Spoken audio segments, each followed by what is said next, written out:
Hey, everybody. Welcome to a Canopy class. This is something, I'm going to be teaching about something that I know a lot about. And you tend to know a lot about something when you make a bunch of mistakes about it, which is what I did. Obviously, this is about the challenges with running a virtual firm. So I've been running my firm for 15 years. The firm's, 20 years old.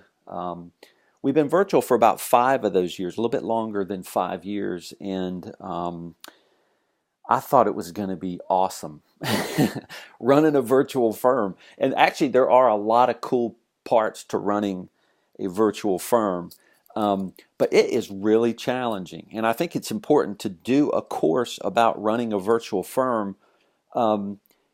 Because really the demographics of the accounting profession is changing, and by that I mean there's a lot of millennials coming in. They're starting to do management and leadership of all over the country, but maybe they don't have as much experience. And I think it's kind of a cool thing to run a virtual firm. That's kind of cool, maybe. But you have to understand there's a lot of specifics to running a virtual firm. And probably even right about now, 5 years in, we just now, probably in the past year, have kind of figured this out.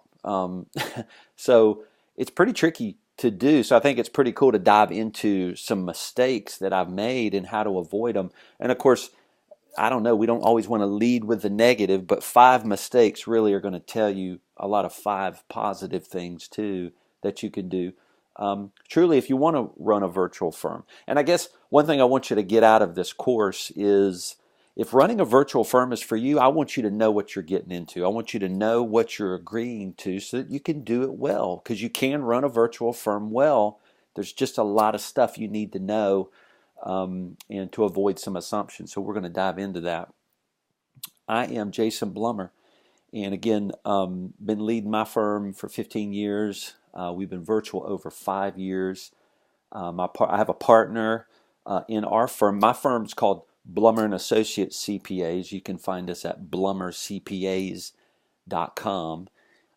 And I also lead Thrival. So I'm the CEO of our firm and the CEO of Thrival. And of course, I can't be the CEO of 2 companies unless I have an awesome partner. So my partner's the COO of both companies. Her name's Julie Ship, and she kind of runs all operations, and we work in very close tandem to run our firm and to lead Thrival. And of course, Thrival is to help firms be able to do creative new things and run firms in ways to add more value to clients' lives. We coach, we teach, we have monthly groups people join. We're launching new groups called Future Firm Groups, January of 2018. So we have conferences. Canopy Tax is a great sponsor and a great partner with us in some of the things we do, like Deeper Weekend. And so this is pretty awesome. I get to do some CPE with them. So let's dive in. And before we dive in, before we dive into the 5 mistakes, I want to give you some context just of where I've come from and probably how wanting to lead a virtual firm, how I got there, how I got to leading my own firm. So there's an experimental journey to a virtual firm. And I use the word experimental a lot when I'm talking about firm building. And that's something my partner and I talk to a lot of people about. We coach and lead firm owners around growing and scaling firms. We know how to do it. We do a lot of coaching, a lot of consulting around doing it. So we do it ourselves, but we also know how to teach others and challenge others to do it as well through coaching. Speed coaching I do a lot of times at conferences, a lot of fun. But building a company is experimental in nature. So I just want to point that word out that if you feel like you don't know what you're doing, well, then you're probably doing it right. Because entrepreneurship, which you're an entrepreneur if you're running your own firm, entrepreneurship is experimental. It's supposed to be. Actually, it has to be. Because entrepreneurs are people who are building something of value and they don't truly know maybe what is that value and how do they match that value up to a market that desires a certain thing. So to figure that out, it's just experimental. So it takes a lot of, you have to take risks, you have to try things, So it is experimental. Being virtual for us was completely experimental because we started that journey about 7 or 8 years ago. There were not virtual firms back then. There were not even cloud-based tax products back then. So, I mean, just it was so funky to try to get a tax product in the cloud and have everybody use it. So we were logging into, a remote server that didn't work in my bedroom and crap like that. So experimental is part of the deal. So here's some context. I was at a regional firm that had offices all over the state of South Carolina where I live. And that's kind of where I started my journey. And before that, I was in just private accounting as a controller in a real estate company. But I just did financial statements every month, and I hated it. That's not who I am. I'm more of a creative person, so I had to get out of that. And a public accounting firm was an awesome place to do that because I was put in front of people. That's what you do, right? In a public accounting firm, you serve humans. Which, it's tricky serving humans, but that's also, those are the people who define value too. So that was pretty cool. So I got to learn how to serve clients.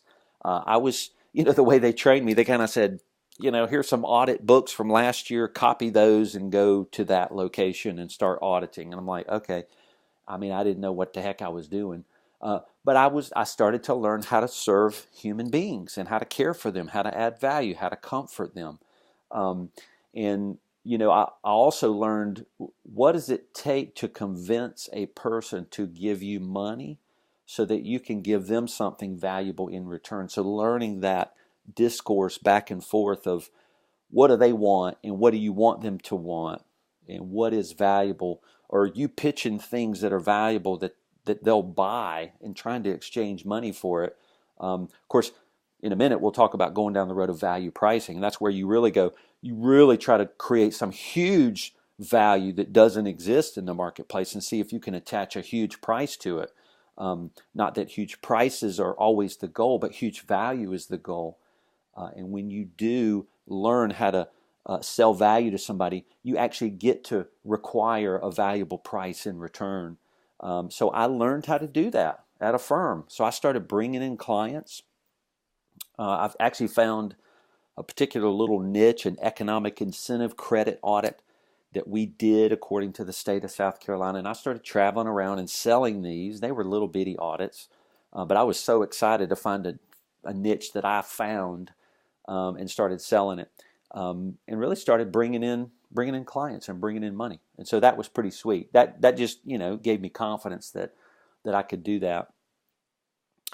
And part of my experimental journey was learning really what is a brick and mortar operation look like. What does the backside, the internal house of a firm look like as it runs, things, and what a firm look like. Not from a virtual standpoint, because this firm was not virtual. It was a traditional firm. So I had to learn all that before I could, begin my journeys. And really, it was a fully traditional firm. I mean, 100% suit and tie. And I don't wear suits and ties. I don't have a tie and I don't have a suit and I don't start stuff. So that ain't me and that wasn't me.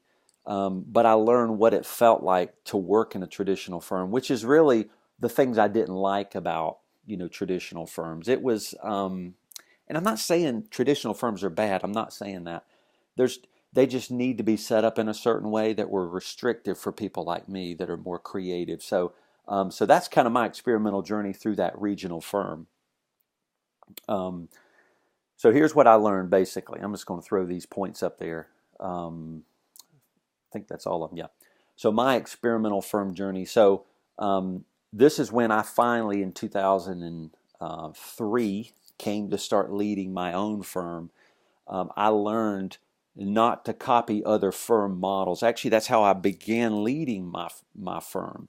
It was my dad's firm. He started in 97. I came in 2003 and started leading that firm. But I copied the last firm I was at. The last traditional, I was copying their firm model, and I was like, I woke up one day, it's like, why am I copying a model that I don't even like? I didn't enjoy that. So I actually started experimenting. And golly, I screwed up a bunch of stuff doing that. Man, I lost some money, but I tried a bunch of consulting engagements that were kind of dumb. Started trying some niches and things like that.